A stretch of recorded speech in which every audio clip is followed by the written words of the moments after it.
অবসরের বয়সসীমা বাড়ানো হয়েছিল 57 থেকে বাড়িয়ে 2 বছর করা হয়েছে। তো এখন পরে এসে ওনারা 2 বছর বাড়িয়েছে, এটা কোন যুক্তিতে? আবার রিসেন্টলি শুনতেছি অবসরের বয়সসীমা বাড়ানোর পায়তারা করতেছে। যখন 2 বছর বয়সসীমা বাড়ানো হয় 11 সালে, 17 সাল পর্যন্ত আমরা তেমন কোনো সার্কুলার হয়নি, আমাদের সিনিয়র ভাইদেরকে আমরা জেনেছি। অবসরের বয়সসীমা বাড়ালে চাকরির নিয়োগের অনেক বড় ধরনের সমস্যা তৈরি হয়, সেখানে সেটা হয়েছে। এরপরে দীর্ঘ সেশন জট, রাজনৈতিক সহিংসতা, করোনা মহামারী থেকে শুরু করে আমাদের বাংলাদেশের বিগত 15-16 বছরের বিভিন্ন দলীয় নিয়োগকরণের ক্ষেত্রে সাধারণ শিক্ষার্থীরা তো নিয়োগের প্রক্রিয়াতে কোনো ব্যবস্থাই তারা বঞ্চিত, সম্পূর্ণভাবে বাংলাদেশ বঞ্চিত। বাংলাদেশের এই স্বাধীনতার 53 বছর বয়সে আমরা সোনালী ফসল যারা এখন আমরা এই খেয়ে না খেয়ে নিম্ন মধ্যবিত্ত ঘরের পরিবারের ছেলে মেয়ে যারা লেখাপড়া করে 27 বছর 28 বছরের সার্টিফিকেট পেয়েছে, এবং এই সেশন জট জাতীয় বিশ্ববিদ্যালয় 7 কলেজ সহ এবং মারাত্মক সেশন জট পার হয়ে যারা আজকে একটা সার্টিফিকেট পেয়েছে, সেই সার্টিফিকেটের ভ্যালিডিটি কেন 2 বছর হবে? এখন তারা এই সার্টিফিকেট নিয়ে কোথায় যাবে? এখানে লক্ষ লক্ষ টাকা খরচ হয়েছে এই সার্টিফিকেটগুলো অর্জন করার ক্ষেত্রে। রাষ্ট্রকে দায় নিতে হবে।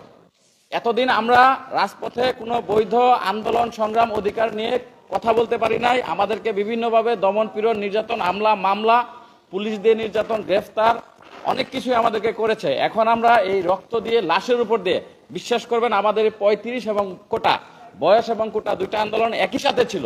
এই বয়স আন্দোলনের 5 দফার মধ্যে কোটা ছিল, পরবর্তীতে কোটাটা একটু হাইলাইট হয়ে সেটা বাস্তবায়ন হয়ে যায়, কিন্তু বয়সটা রয়ে গেছে। তাহলে বৈষম্য আগের জায়গায় রয়ে গেছে। কারণ 30 বছরের পরে আপনার যখন 100% কোটা দিলেও আমার কোনো কাজে আসবে না, কারণ আমি ইনভ্যালিড হয়ে যাব, আমার সার্টিফিকেট ইনভ্যালিড হয়ে যাবে। এবং আমি যদি বিদেশে চলে পিএইচডি করে 35-37 বছরে বাংলাদেশে আসে, আমার জন্য কোনো সেক্টর খোলা নাই, আমি কোন সেক্টরটাকে ডেভেলপমেন্ট করব?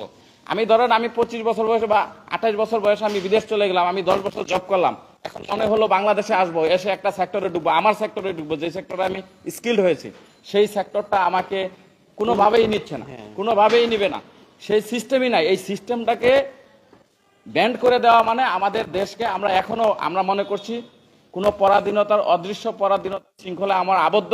কোনো স্বাধীন দেশে এই ধরনের নিয়ম নাই, এবং এই ব্রিটিশদের নিয়ম এবং ভারতের যে একটা দীর্ঘমেয়াদী এখানে চক্রান্ত, ষড়যন্ত্রের শিকার আমাদের রাষ্ট্রনায়ক যারা আমাদের দেশ চালাচ্ছে, প্রধানমন্ত্রী, রাষ্ট্রপতি, তারা এটার সাথে জড়িত। আমরা ইতিমধ্যে আপনারা এই গণঅভ্যুত্থানের আগে পরে আপনারা এই বিষয়টি সুস্পষ্ট। এবং ভারত যেভাবে আমাদের বিরোধিতা করে, আমাদেরকে শিক্ষায় দীক্ষায়, উচ্চ শিক্ষায় যেন আমরা প্রতিষ্ঠিত না হতে পারি, আমাদের দেশটাকে গঠন করতে না পারি, এইটা একটা বড় ধরনের ষড়যন্ত্র আমাদের ভিতরে, রাষ্ট্রের ভিতরে কাজ করছে। আমরা চাই যে বয়স সীমাটাকে যেই সমস্ত সেক্টরে উন্মুক্ত করা যায়, আমরা বিশেষ করে কয়েকটা সেক্টর বলেছি, যেমন শিক্ষা, জুডিশিয়ারি, আইসিটি, টেকনিক্যাল যত খাত আছে, কৃষি, গবেষণা, সমাজ কল্যাণ, চিকিৎসা, তারপরে আপনার যে সমস্ত সেক্টর গবেষণার মাধ্যমে উন্মুক্ত করা যায়, এবং এনজিও, বেসরকারি খাতগুলো, এগুলাকে ব্যাংকসমূহ, এই প্রাইভেট ব্যাংকসমূহ, এই সমস্ত খাতগুলো অবশ্যই বিবেচনা করে উন্মুক্ত